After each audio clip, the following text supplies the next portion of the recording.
I thought it'd be very befitting at the end of this particular term of council to signify an end of Rob Ford. When we first came to the City Council, the very first City Council meeting, I think there was a tone of divisional politics that was set.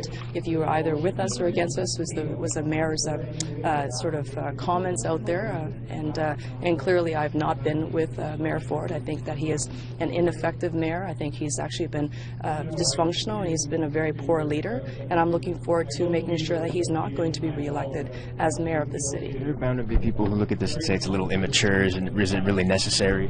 Well, I mean, city councillors and people wear T-shirts as well as buttons all the time to signify their support for different charities and causes. I thought this was a playful way of showing my discontent with the mayor, and for those who want to support me in wearing pink, they may do so. There's other councillors wearing pink today too. Is that? Is there a memo that went out? Well, I sent out a tweet on social media at 6:30 in the morning, so I'm not sure if that we all just picked up the pink. But if you actually, I wear pink quite often, as you probably have seen, and this is just a day for me to wear pink. Are you going to be doing this all week? Are you worried that Rob Ford might be back? Or are you worried that Rob Ford could be back? I think if Rob Ford is back, it's going to continue to set the city backwards. He has not been able to be an effective leader. In many ways, I think Rob Ford has actually been a distraction for council. He's delusional about his own self-worth. He's been wanted by the police for questioning. He barely shows up to City Hall to work, and when he does show up, he's a part-time mayor. I know that we have some very good candidates running for mayor right now. They're putting very important policy issues on the agenda for debate, and I'm looking forward to hearing more of those bright ideas, those innovative ideas on how to get council to work together and move this city forward. Again, is just not decent in his approach. He just couldn't even bother to stand up. He couldn't even fake it, which is, it just tells you this is the kind of guy he is. Are you surprised?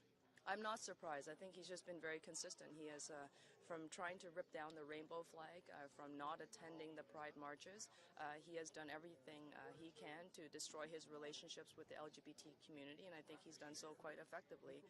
Deputy Mayor Norm Kelly has done completely the opposite. He's reached out, he's built new relationships and new partnerships, and I've always said that I didn't want this community to ever feel excluded from City Hall. I didn't want this community to ever feel not represented by City Council, and I think clearly Rob Ford once again stands alone in a corner pouting by himself, and that's where he belongs, that's where he should stay. So you believe the mayor is pouting. What did you observe him doing? His body language was just aggressive, indifferent.